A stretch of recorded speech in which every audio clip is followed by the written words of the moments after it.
ಕೊಳ್ಳಕ್ಕಾಗಲಾರ್ದ ಪರಿಸ್ಥಿತಿ ರಾಜ್ಯದಲ್ಲಿ ನಿರ್ಮಾಣ ಆಗಿದೆ. ಇವತ್ತು ಹೇಳಿದ್ರು ಪ್ರಧಾನಮಂತ್ರಿಗಳು, ಸರ್ಕಾರ ದಿವಾಳಿ ಆಗಿದೆ, ಈ ಲೋಕಸಭಾ ಆದ ನಂತರ ಪಗಾರ ಮಾಡ್ಲಿಕ್ಕೆ ರೊಕ್ಕಿಲ್ಲ, ಜನರಿಗೆ ದೇಶ ಸಶಕ್ತ ಆದ ಮ್ಯಾಗ ನಾವು ಸ್ಕೀಮ್ ಮಾಡ್ರಿ. ಮೋದಿಯವ್ರೇನು ಪುಕಟ್ ಕೊಟ್ಟಿಲ್ಲೇನ್ರಿ? 220 ಕೋಟಿ ಡೋಸ್ ವ್ಯಾಕ್ಸಿನೇಷನ್ ಕೊಟ್ರಲ್ಲ. ಇಲ್ಲಿ ಇಂಗ್ಲೆಂಡ್ನಾಗ ಎಷ್ಟೈತೆ ಅದ್ರ ಕಿಮ್ಮತ್ತು? 35ರಿಂದ 50 ಸಾವಿರ ರೂಪಾಯಿ. ಅಮೇರಿಕಾದಾಗ 1.5 ಲಕ್ಷ ಐತಿ, ರಷ್ಯಾದಾಗ 1.5 ಲಕ್ಷ ಇತ್ತು. ನೀವು ಯಾರೇ ರೊಕ್ಕ ಕೊಟ್ಟು ಯಾರು ವ್ಯಾಕ್ಸಿನೇಷನ್ ಹಾಕೊಂಡ್ರೇನ್ರಿ? ಇಲ್ಲಿ ಎಲ್ಲರೂ ಪುಕ್ಕಟ್ ಹಾಕೊಂಡ್ರಿಲ್ಲ.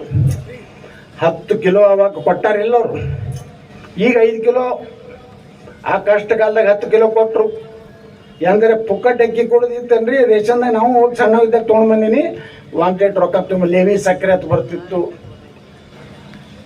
ಇದೇ ಸಿದ್ದರಾಮಯ್ಯನವರು, ಇದೇ DK ಶಿವಕುಮಾರ್ ಏನು ಹೇಳಿದ್ರು, ಲಸಿಕೆ ಇದು ಮೋದಿ ಲಸಿಕೆ ಐತಿ, ಹಾಕೋಬ್ಯಾಡ್ರಿ, ಹಾಕೊಂಡ್ರೆ ನಿಮ್ಮ ಗಂಡಸ್ತನ ಹೋಗ್ತದ, ಇಲ್ಲಕ್ಕೂ ಅಡಿತದ. ಮತ್ತು ಕಿಸಿಲಾಕ ನೀವಿಬ್ಬರು ರಾತ್ರಿ ಹೋಗಿ ಯಾಕೆ ಹಾಕೊಂಡು ಬಂದ್ರಪ್ಪ? ನೀವು ಜೀವನ ತುಳಿಬೇಕು.